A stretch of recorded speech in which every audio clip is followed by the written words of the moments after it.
The following content is not intended as a substitute for professional legal advice, medical advice, diagnosis, or treatment. Always seek the advice of your attorney, advocate, physician, or other qualified health provider with any questions you may have regarding any medical or educational concerns.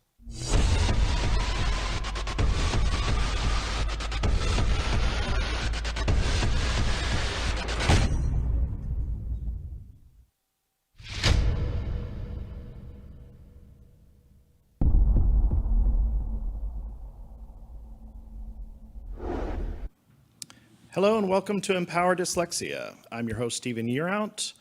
On this show, we're here to help you be a better informed partner in education. We speak about dyslexia and all related disorders, research. We talk to special education advocates. We speak about policies at the local, state, and federal level. We also interview experts in their field. And the piece that I always love to do is talk to people with their personal stories so we can help support those that are in the middle of this right now and help give them a little bit of support so they can keep going, moving forward. Please be sure to like us on Facebook and subscribe to us on our YouTube channel. Leave comments, leave comments because we love to hear what you're thinking, what you want to hear us talk about. If there's anything that we can help you with. As far as watching our shows, you can watch them on YouTube Live and Facebook Live, and then all of our favorite apps, wherever you listen to all your podcasts, iHeartRadio, Google Play, podcast, iTunes podcast. If you listen to a podcast on it, we're there. Make sure that you like and subscribe, comment. It helps us with our sponsors. All right. Today's topic is about being a parent advocate and what that means to be a parent advocate. I know that a lot of times parents don't understand what an advocate is or how to get one or what their roles are, or even how to become one once you are into this a little bit more. So today's guest, she's a parent advocate. She graduated or graduate of Texas Partners in Policymaking, class of 2018. She's on the HB3 Special Education Funding Allotment Committee. She's an avid volunteer with many disability organizations, an advocate. She was an advocate at the advocate specialist at Easter Seals. As a Latina, her area of interest is to help Spanish-speaking learners to advocate as well as special education students. And I can tell you that this is an area that I feel that we are completely missing the boat when it comes to our Spanish-speaking or non-English-speaking students, and making sure that we try as hard as we can to make sure we advocate for them and get them to understand how to advocate properly and get their child the best support that they can get. So I would like your help to welcome Lisa Flores. We are so honored to have you on our show. Good morning. Good morning. Thank you so much for having me. I'm very honored for the invitation. Thank you. Well, you're... And one clarification, I actively still work at Easter Seals as an advocacy specialist. Sorry. All right. No, it's okay. Lisa and I have had many long discussions about advocacy work and, how do we make sure that we are focusing on getting the best support and education for all kids. I learn a lot every time that I speak with her. It's such a pleasure to know that we have others out there in the field that are plugging away and making sure that they're out there fighting for our kids every day. So Lisa, can you start? I gave a little bit of an introduction. Can you start by telling our viewers and our listeners a little bit more about yourself, what the role of a parent advocate is, and how did you even start doing this? Sure. So for me, like most parents, it was a school issue for my son who has a disability. Um, it was a local public charter school, and things started to become very contentious. And I my family's not in a position to afford a lawyer or someone else, so it started with me opening a NOLO guide to special education and really actively thinking the buck stops with me. If I can't fix this situation and learn as much as I can, my son's going to go without. And then quickly, my sense of advocacy grew beyond my own family as I learned more and more systemic barriers that exist for families like mine.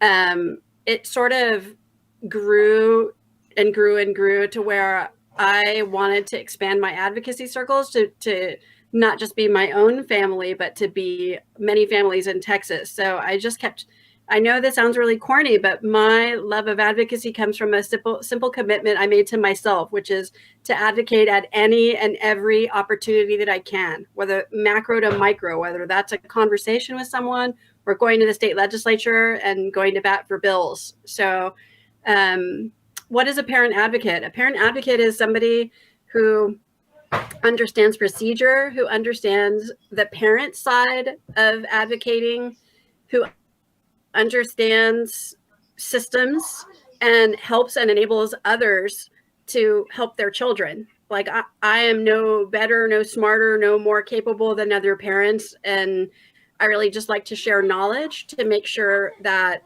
everybody is really able to go to bat for their students, or for their loved ones, or for their community, whatever level of advocacy they are comfortable and want to do. So it can be any level. It can be, you know, advocating at a church. It can be advocating at the state legislature. It can be advocating in PTA. It really is whatever level of advocacy that person is comfortable with. And my role is just support and information and resource and, you know, hopefully helping and sharing information with as many people as I possibly can. Right. I mean, when we find, or at least when I find, you know, I talk to other parent advocates that are out there helping other parents understand what their responsibility is, what the school's responsibility, the state, the federal government. I find the same thing in just about everybody that I talk to is this is a knowledge transfer, like you were saying. We want to make sure that we give the most appropriate information to the parents so they can feel empowered to go in there along, if they need it, along with the support of an advocate, and you know, ask for things that are appropriate and that are going to help their child be the best version of themselves that they can possibly be and get the best education. I also think that my area where I excel is really meeting people where they are. I think it's really important to meet people where they are without any judgment, because everybody is in a different level of ability. So I really try to do parent-facing language whenever I do trainings, whenever I have conversations, to make sure that it's a soft place to land and people understand that I'm not just trying to bury them with you should do or you need to do, but more, you know, this is the procedures you can use and this is how the system works, so that they have a real understanding and they don't have somebody there just saying, do this, do this, do this, like other systems do. Correct. I have that conversation a lot, that this may be what the links that I would go through, or this is what I may do, but my situation is different than your situation. So I'm going to give you the information. I'm going to help, you know, if you need help making the decision on what to do, how far to go, you know, I'm there for you. So meeting them where they are, I love that term. I first heard that term from one of our guests, our prior guest, Nancy Dyslexia, and I have loved it ever since. And, you know, once you finally understand really what that means, because we're all on this journey and we're all in a different place, and we can't expect everybody to be in the same place or as far along down that path. So we often have to go back and start from the basics. I mean, that's the same thing that we are asking the schools to do with our children. Make sure that And we have there's that also good foundation. there's also a varying level of comfort with legalese. Not all people are comfortable reading statute and anybody who's ever maneuvered in special education, the procedural safeguards and the wording of all the language around special education. Some people just, short circuit. It's very legalese heavy. And it speaks to, how this population of students is treated sort of as a legal burden, not as a student first, and that culture is prevalent. And people, I think, parents intuitively pick up on that, like, oh, well, now I need to be a lawyer to be able to ask for what my child wants. It shouldn't be like that. Absolutely. So you mentioned about going around and doing trainings. Can you talk a little bit about that? Sure. So I was hired by Easter Seals as a bilingual advocacy specialist, and we have a grant from TCDD, and part of my job is grant funded, and I basically host trainings around legislative advocacy, special education, discipline, various things, and really the grant is to serve underserved populations. So I really am willing to go and train any group of people who ask me to, or tailor a training. And I like to keep the trainings sort of a little bit smaller so they can be intimate and there's room for some conversation. Typically the trainings I do in person, when that was possible, were about 3 hours long.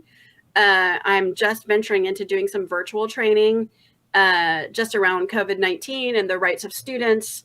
And it's just been a wonderful opportunity. I go to a lot of conferences like the Texas Parent to Parent Conference. If you haven't ever attended that, they're amazing. Texas Parent to Parent does an amazing job. And that's a way to network with other parents and other advocates. So I typically attend those conferences. And really it's just, my area of expertise really is concentrated on special education, on discipline, on what's known as disproportionality, which is, it can be tied to race, it can be tied to disability. But I definitely am very interested in special education. There's other advocates that specialize in like medical issues and long-term care and housing. Everybody sort of has their jam, but special education is mine, or education in general, really. Yes, absolutely. So what do you see? I know that Texas has done a lot of changes over the last few years, especially around special education, because there's been a huge spotlight on it. So what do you see as some of the things that we need to keep the spotlight on, areas of improvement that we need to make sure that not only our state does, but down to our districts? Well, first and foremost, special education funding needs to be reformed. So HB3, which, as you may know, was sort of a monumental education bill passed. The only thing it really did for special education was change what's known as the mainstream weight. So children who are served in special education with supports and services in the general education classroom. But Texas's way of funding education is very complicated. It's even more complicated when it comes to special education. So it's known that it's funded by a mechanism called weights. They're 27 years old, and they were authored in a time when segregation was the norm. So in essence, the more segregated a student is, the more money a school gets for them. So we need to revamp those weights to not be based on placement and be based on student need, in my opinion, because it can work to incentivize segregation. If a school gets more money by having this many students in this self-contained classroom, then it's decisions are going to be made around money. So that's first and foremost in my mind. Some other legislation, a lot of people don't know this, but there's no caseload limits for itinerant staff, like speech language pathologists, licensed school LSSPs, I forgot the acronym, but it's school psychologists. There's no limit to their caseload, which is, there is a shortage in the state of Texas and in the nation, but many of them have caseloads that are just untenable. And there's also no limit in special education classrooms. There's no class size limits. And it's, you know, in some schools, you can get kids that are in first grade in the same classroom as a kid that is in fifth grade. And there's no limit to kids that can be in those classrooms, unlike other elementary level or secondary level schools. So in my opinion, that needs to be addressed. And there's a lot of issues around discipline, shadow discipline, that needs to be addressed through legislation, in my opinion. You know, there's a camera bill that passed, and it was always meant to pass with something that passed last session called the aversives bill. Aversives as in like teachers cannot do these things to students. And they was always meant to pass together so that if they do them and it's caught on video, it is therefore enforceable. But for some reason, they did not pass together. And the cameras bill needs a little bit of cleanup. It's not really being implemented in the way it was designed, which was to keep students who may not have the ability to communicate safe from abuse and assault within classrooms. So that bill needs cleanup. The way that TASB, if you go and Google camera to your school district policy online, you know, they really outline sort of how it's supposed to be, but they don't really tell parents how they're supposed to pursue, you know, if there is an incident with their student. And there's a lot of vagueness there that I can't help but think that it is intentional. So there's a lot of legislative opportunities that I think as a state we can improve upon, but special education will not ever sort of see reform unless the funding weights are addressed and the way we fund it is addressed. So when we're talking about the camera law that was just passed, you were mentioning that it was children that can't communicate for themselves. Can you talk a little bit about that? Because, you know, I want to make, while it says empower dyslexia, we talk about all related disorders. And honestly, when we're talking about learning disabilities, this is a human issue. They're all related because they're related to us. Can you talk a little bit about the child and kind of give a description of the child that you're talking about who can't advocate for himself or can't speak up for himself or herself? Absolutely. So the camera bill was born really from real life incidents that I won't go into because it just grotesque, awful things happen to students in classrooms at the hands of teachers. I think that the vast majority of teachers are wonderful human beings, but in all populations, there are bad actors. That's just how it is. So it was authored with the intention to keep children who may not have the ability to communicate that they have been abused or may not be able to communicate verbally. And one of the items in the aversives bill was removing, like, let's say a student communicates with assistive technology or through a computer. One of the items on the aversives bill is that you cannot remove the means for their communication because that was happening. Or you can't tie their hands or bind their hands if they sign, because then you're taking away their ability to communicate. And the fact is that there's many students who cannot communicate verbally or cannot communicate through assistive technology because they haven't been provided the support. I believe that every human being is capable of communication. You just have to find the right way for them to do that. So the cameras bill was really meant to ensure the safety and security of those students. You know, I did a survey in the state of Texas through my job to really get a handle on whether people understood the camera bill, if they had ever had an incident with their student, if they were allowed to see the footage. And the results were really shocking at how few people were really able to know that there was an incident and be granted access to the video as it was designed. There's a lot of barriers there to see that video that are difficult to go through. For instance, the statute says if there's an incident, you report it to the school, you do an incident report, you request directly from the school that camera footage. But many districts say, well, you have to do an open records request for the footage, and that's not procedurally how it was laid out. So it gives the school the ability to put the AG's office in the middle to deny that access to the footage. And unfortunately, there's a lot of rallying to protect the system at the expense of that child. It's very unfortunate, which is why I think we need to revisit it. But, you know, I have two kiddos. They are able to communicate verbally, both of them. But I am in touch with a lot of parents that do have kids that are not able to communicate or in the process of learning how to communicate. And it's unfortunate where the place you're supposed to be safe is the place where you're being abused. And there's a lot of, you know, if your kid doesn't want to go to school or is exhibiting some behavior that is sort of classic, that they just don't want to be in that environment, and you're sending them because you don't know that they're being exposed to this. The camera is supposed to give a modicum of safety. And unfortunately, that is not happening in all cases. So it needs to be revisited. Well, I mean, we have our state legislators that watch this show. So I'm going to make a call out to you. I don't care if you're on the right or the left. You know, these are issues that we need to address. So, you know, I would love to invite anybody that wants to work with us to help address these issues and make sure that our kids are safe.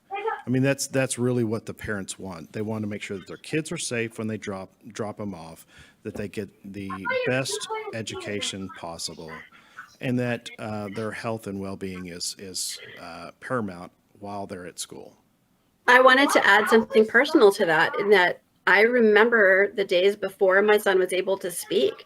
And I don't think many people understand the terror you feel not knowing what they're doing at school. And when you pick them up and you ask how their day was, they're not necessarily able to relate that. And I fundamentally believe that all students have a right to be safe at school for whatever reason. All students have that right to be safe. And that's just hearing you say that, how powerful that is when you say that, you know, you pick your child up and you want to talk to them about how their day went, and they're not able to communicate to you. And I mean, I really want people to let that sink in a little bit, that, you know, we need to make sure that these kids are getting the support that they need. We need to make sure that we give them the best scientifically proven support they need to help them and help their parents. So we can remove a lot of this frustration. We can remove a lot of the parent frustration, and help these parents and these kids. I mean, I would also ask that, Lisa, that maybe talk a little bit about your journey with your own family and the advocacy work that you had to learn from drinking from the fire hose. Sure. So initially when I have two children, my older child has a disability and dyslexia. My younger child has dyslexia as his disability, but they both have disabilities.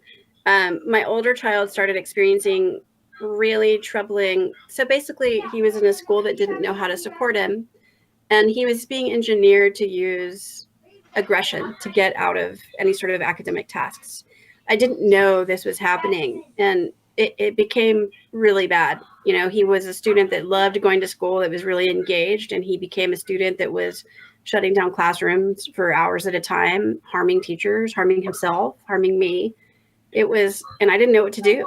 I didn't know what was happening to him or why. You know, I didn't know that he was sort of being engineered to use aggression, and it's a really difficult thing to undo. It cost me 3 years of my life. Not cost me, but for 3 years, I was my son's therapist. I was his teacher. I was his playmate, and we did at-home therapy. And then he transitioned to doing some therapy in a clinic setting, which, you know, has been wonderful and really helpful to us. It also has given me trust issues.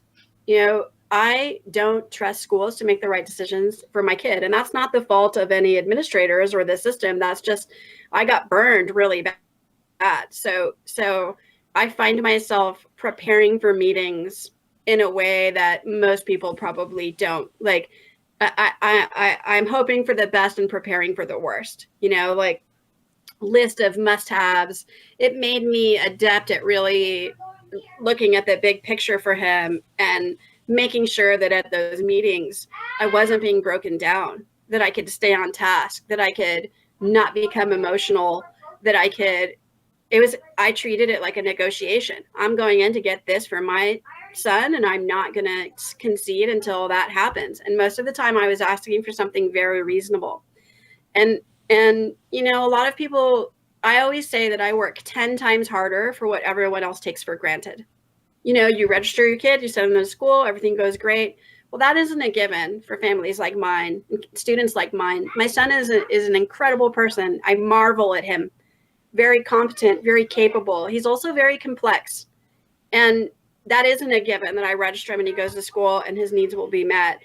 And there's a real dark side to special education, a pervasive side that is sort of based on withholding and deceit. And this, like, once you start knowing more or asking for more than minimal, you are treated like an interloper. You are treated like a problem.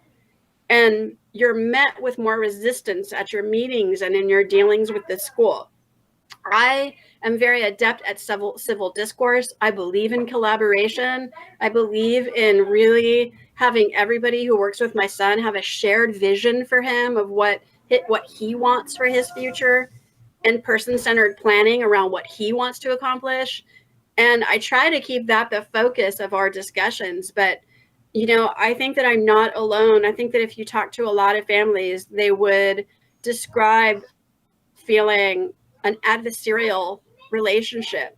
They would feel like, oh, well, as soon as I started asking for a little bit more, more admins show up at my meetings. Or it's just this culture that it seems difficult to believe if you're not maneuvering it, but very normal if you're in it. Like I can high five all my friends that have gone to an ARD meeting that day because I know what they have gone through. And I know Stephen, it took me 2 years in negotiating to secure appropriate literacy supports for my older son. 2 years. That's not asking for something super complicated. I wanted him to learn how to read appropriately because he has a disability and he has dyslexia. And I found myself in this position where, like, if you have another disability and dyslexia, there's this no man's land. All the supports and services for dyslexia live in general education. So if you have a student served by special education, there's not commiserate levels of support for those students. There's this resource guarding that is involved if there's another disability. Like there's these lower expectations. Well, instead of having access to what dyslexic only students are getting, you're offered, supports over here in the special ed classroom from somebody who's never remediated a student. You're offered supports that are not equal.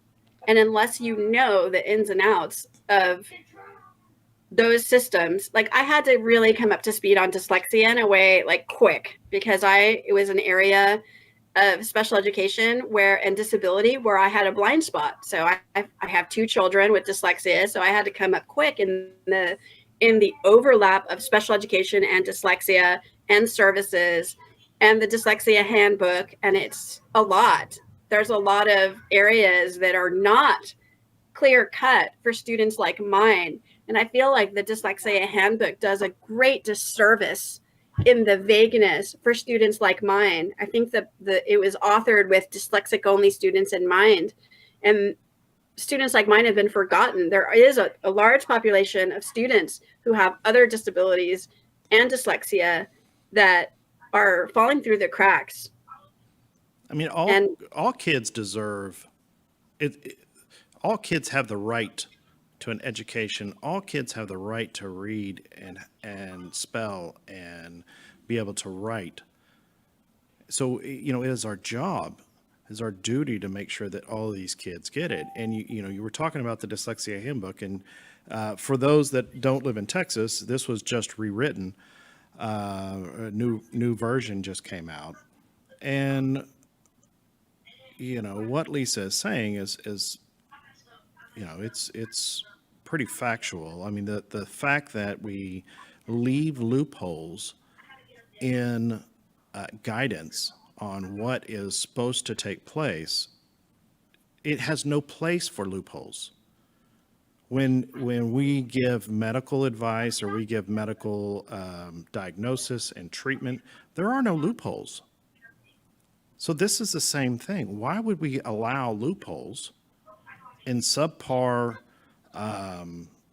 interventions for children if we know what issues they're having, struggles they're having, and we know that XYZ program is scientifically tested, proven, been researched, peer reviewed, all of that. If we know that works, why aren't we using it? And let's talk about another uncomfortable aspect of it, of that resource hoarding. It to me is sort of a flavor. It is ableism. There are, somebody may see Down syndrome or may see autism or may see X diagnosis or X disability. And there's all this bias that goes with it. Oh, well, that kid can't learn how to read. Like, this is as good as it gets for them. So it's ironic and painful to me that the strategies and the instruction, that systematic, multisensory, explicit instruction that we know benefits students, shouldn't be preserved for people who are perceived to benefit from it and withheld from those who, don't deserve it or are perceived as not going to benefit because there's limited resources, so we only give it to these kids. I don't know if I'm saying that the right way, but I find it to be, in my meetings, it was almost like my son's diagnosis becomes like a dustbin. Like, oh, he can't do all these things because let's just put it all in the dustbin.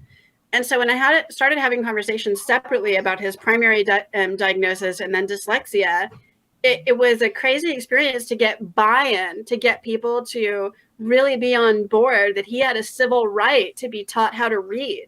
That is crazy, that you have to convince people that the kids most in need of services get them.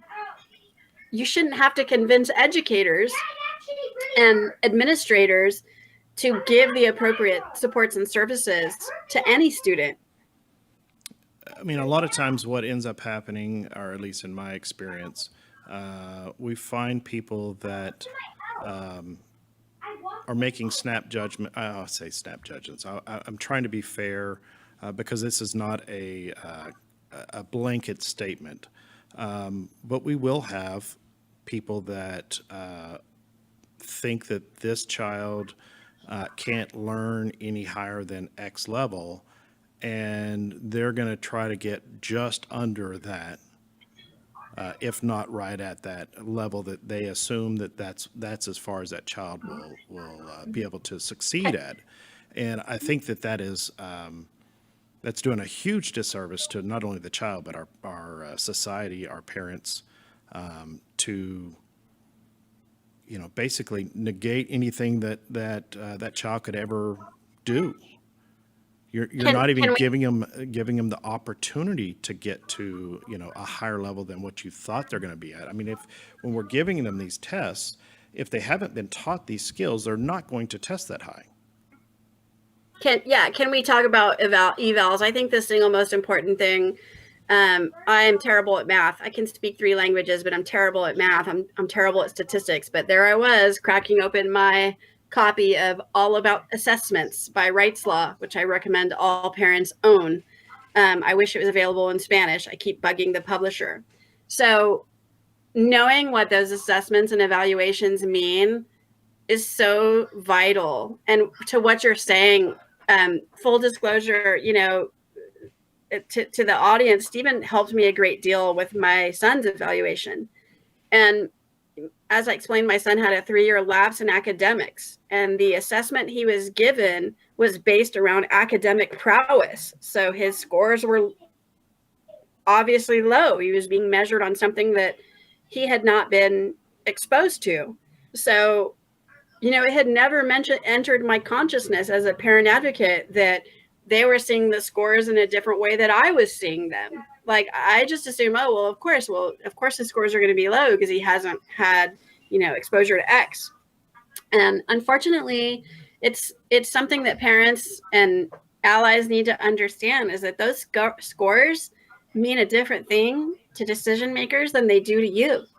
It doesn't take anything away from that student to have low scores. It doesn't take anything away from a student. It's just the system isn't stacked to actually measure cognitive ability and measure anything in a meaningful way for that individual. So I think it's a very important thing for parents to understand their evaluations. And if they are not able to understand those evaluations, ask someone to help you interpret the results, because the way schools interpret results is vastly different than how we might interpret results. And I'm very grateful to a conversation with Steve and I had to really, shed light on a blind spot I had about scores and about how those are used, and used in a way that, was kind of making summarily deciding that was it for my student. So I think it's a really important thing to engage with and really understand assessments. If you can understand assessments and evaluations and what information they're looking at, you are on a level playing field when it comes to talking to them. You're not at a disadvantage. So I'd love to support parents in that area as well. The other piece of why those assessments are so valuable is once we see the weaknesses in these areas, we have to know what, and this is something really important for the parents to understand, is when you're looking at these assessments and you're going through and you're seeing these weaknesses, or they're being pointed out to you, that what the numbers are. When it comes to the time that they're going to, push the program or the intervention or whatever that they're going to push across the table and say, this is what we're going to use for, dyslexia or this or that or whatever. Make sure that you ask questions. Ask them about the program. Ask what its results are. Ask for the studies from that program. Find out how that specific program and that specific teacher that is going to be delivering that program, how that is going to bring those weaknesses up. I mean, we have to make sure that we are being like Lisa was saying, we have to be as educated about not only the assessments, but the interventions that are going to help our children and how they're going to help our children. I mean, a lot of times what I see, and Lisa, I'd like for your opinion on this too. Parents are, when they get that first initial evaluation, they get the results from it. A lot of times they feel so validated at that point that they're willing to just listen and take just about anything that their child or the school or whoever it is giving them, because they, at that point, they're validated, and their child, somebody has said, hey, I'm going to help your child. But help them how? How is it going to help them? In what areas is it going to help? How is this going to, what's the bigger picture, the overall picture of the building blocks for my child's disability? And that all plays in. Mm-hmm. So there's a couple of different things and factors that come into play here. There's cultural factors that come into play. As a Latina, I know that in my culture, there's kind of a discomfort level oftentimes with saying, what are your qualifications, or asking questions. And so that's not a disrespectful. I was just going to say that's not a disrespectful question to ask what your qualifications are either. I want to make sure that parents understand that. That's not a disrespectful question. It's just asking what is your skill sets. Yes. And I think that there's a different comfort level among parents to ask those questions. And I think one of the challenges in that situation, you've gotten your first evaluation, you're trying to look through, you feel validated, is, do I have the freedom to, ask how they arrived at those? And every single individual is going to have a different comfort level with engaging with maneuvering in that situation, right? Everybody's going to have a different comfort level of trusting the results. And that's scary. I'm a naturally very inquisitive person. I don't take it, like anybody who knows me knows that I ask 10 billion questions because I'm just naturally inquisitive and want to know what I want to know. My brain looks for holes. Like, what about this? What about this? What, but not everybody functions that differently. And I also think that parents have to accept some level of discomfort in this process beforehand. Because if you go along to get along, your kid's going to go without. That's the truth. Say that again. I said, if you go along to get along, your kid's going to go without. That's right. I mean, it is very scary to sit across the table. I mean, if it's one parent, even if it's two parents, but you have, 4 or 5 administrators, all the teachers, special ed, people from the district, therapists, you have all these people sitting there talking at you. And I think this is kind of where I want to steer this part of the conversation is becoming that partner in education and making sure that everybody that's sitting at the table feels comfortable and understands all the aspects and how we're going to get that child the support and help they need, because we have to remember the person that's being affected the most is that child. Either we're going to be the winner of that child or we're going to be the loser for that child. Either we're going to push and get him him or her the support they need, or we're going to stand in the way. Which is it going to be? I mean, it can only be one of two. So there's a couple of things that I have found to be helpful. Number one, I'm there to go to bat for my son. I make sure that all discussions are around my son. There's actually a photo of him in the binder that I take to really remind people who we're discussing. And I think that a lot of the times, you'll hear decisions being made like, well, we're going to do this. And I think a really powerful question is to just ask, how will this benefit absolutely the student? And if they're not able to answer that, why it's of benefit, then it's likely the decisions being made for administrative ease, not for the individual need of that student. And secondly, there's a really great book called From Emotions to Advocacy that I think all parents should read. It was enormously helpful to me that it's very difficult. Like when you're talking about your child, it becomes personal and it's difficult. But I do find that if you engage in civil discourse and if you engage in really sort of disconnecting from that emotional side and understanding that,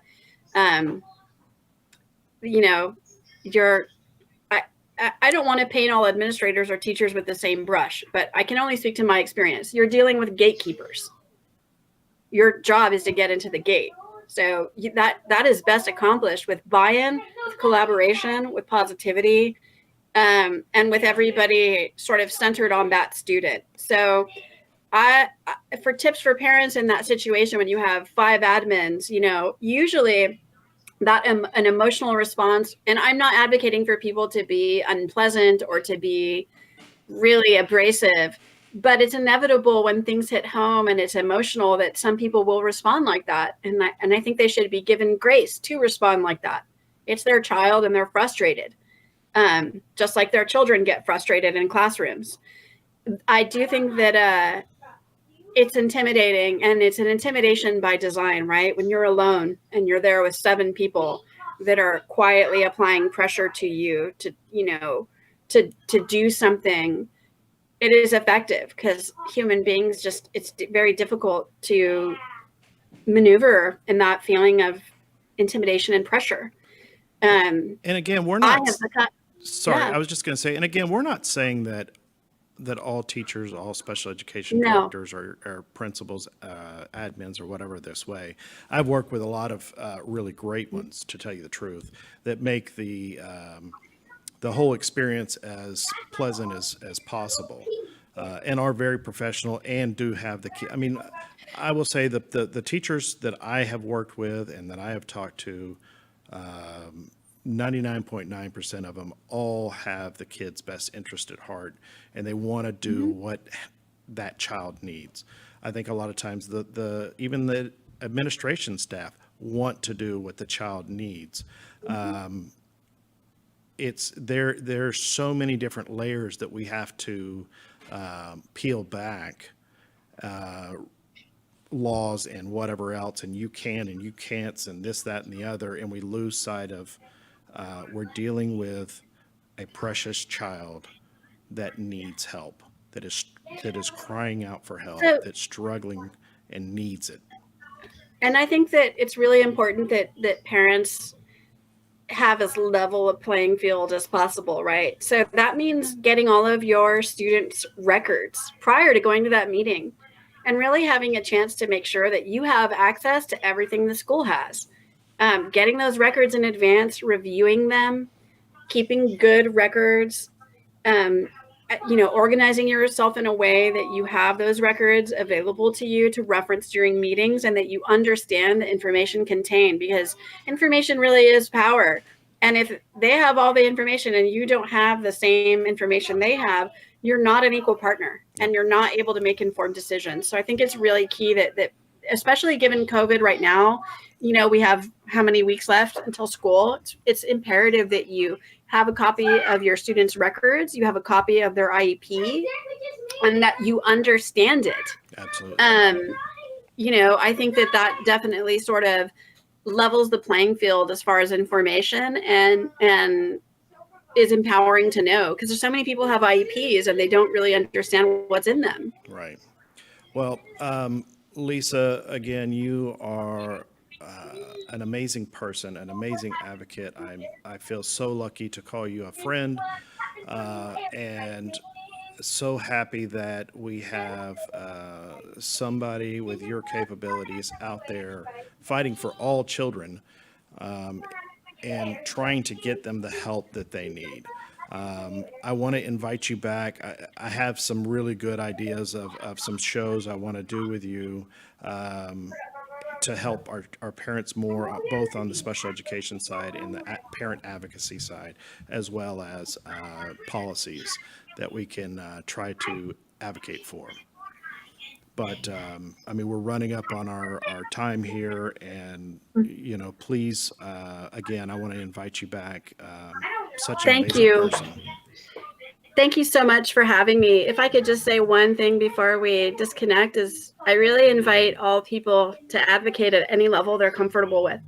I think before I started doing advocacy, I just thought that there was an army of people out there going to bat for our kids, and there isn't. We're it. Like, you got to get in there. That's such a great point. And of those the small group that is out there, sometimes they need breaks. They need to disconnect and recharge so they can get out there and continue the fight. So we need as many people helping and out there advocating for all kids to be able to read, write, spell, have a appropriate education. So, thank you so much for having me, Stephen. It was my honor. I hope that you come back. Keep doing what you're doing, and we'll talk to you soon. Thank you. We want to make sure that, again, like us on Facebook, subscribe, leave us a comment, like us on YouTube, same thing, leave us a comment. It helps us with our sponsors. At the end of every show, we ask that, or give advice that if you feel like your child is struggling in school, and you don't know why, it's an unexpected struggle, please don't wait. There's testing procedures and laws in every state. We have an evaluation letter on our website, www.empowerdyslexia.info. You can download that template, fill it out, take it to your school counselor. That starts the time ticking to get your child evaluated. You'll be happy to understand exactly what your child's going through and what services can be provided to help them, and they'll be happy because they're getting the support that they need. Knowing is half the battle. We have to have that knowledge. We have to understand what is going on with our children. Thank you again for all of the support. This has been an amazing journey. Empower Dyslexia is really about each and every one of you. And, we hope and pray that we are giving the right support that you need. And, we want to hear from you to make sure that we aren't missing something. So thank you again for tuning in, and we will see you next time. Here's a word from our sponsors.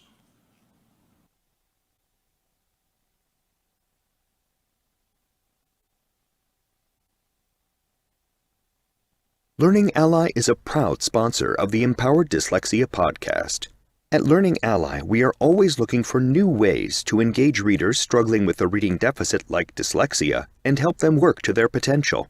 Visit www.learningally.org to learn about the Learning Ally audiobook solution, including which of your students are eligible for access. If you live in Texas, we have great news. The Texas Education Agency provides access to the Learning Ally audiobook solution for all K-12 public and charter school students with reading deficits. Get started today by visiting www.learningally.org/Texas.